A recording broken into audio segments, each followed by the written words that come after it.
কি গো বৌদি, কি ব্যাপার? আজকে তো দেখছি তুমি আগে থেকেই রান্নাঘরে সমস্ত কিছু নিয়ে চলে এসেছো। কি গো, আজকে কি কিছু স্পেশাল রান্না করবে? না রে মাধবী, আর বলিস না। তোর দাদাকে আজকে বলেছিলাম বাজারে যদি একটু মাছ পাও তাহলে মাছ নিয়ে এসো, ওটাই রান্না করব।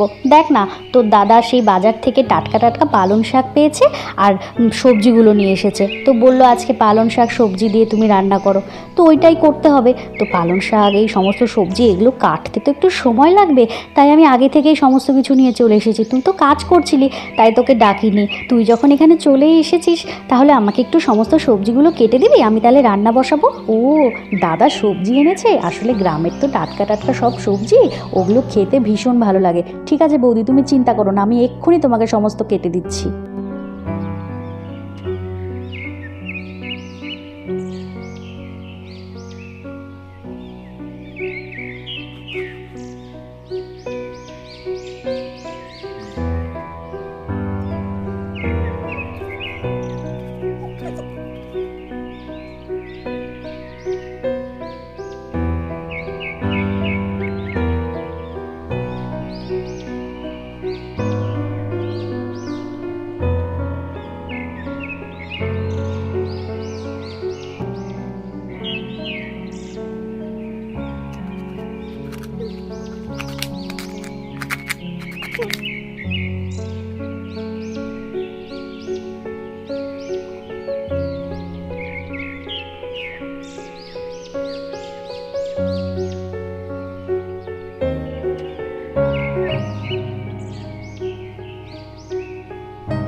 বৌদি, এই দেখো, আমি কিন্তু সমস্ত কিছু সবজি কেটে দিয়েছি, যা যা এখানে রেখেছিলে সব কাটা হয়ে গেছে। তাহলে তুমি এখন রান্না করতে পারবে। আমি তাহলে উনুনটা ধরিয়ে দিচ্ছি।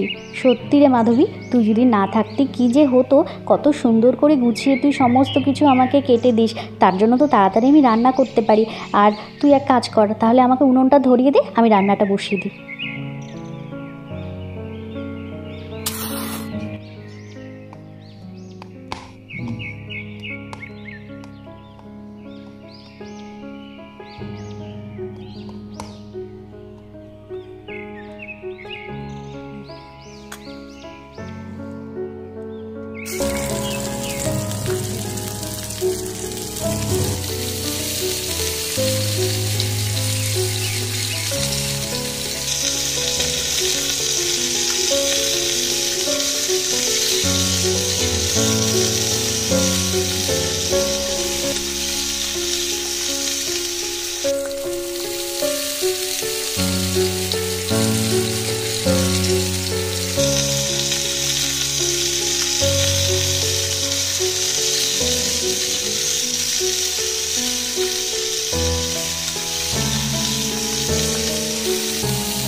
এই মাধবী, আমার তো রান্না হয়ে গেল, এবার নামিয়ে ফেলি। কি করবি তুই? কি এখানে একবার একটু চেখে দেখবি? না না বৌদি, এখন আর এখানে চেখে দেখবো না।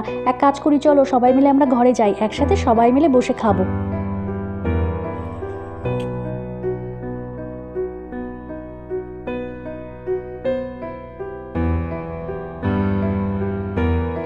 বন্ধুরা, আজকে কিন্তু আমার রান্নাঘরে আমি রান্না করে দেখালাম শীতকালে সমস্ত সবজি দিয়ে পালং শাকের তরকারি।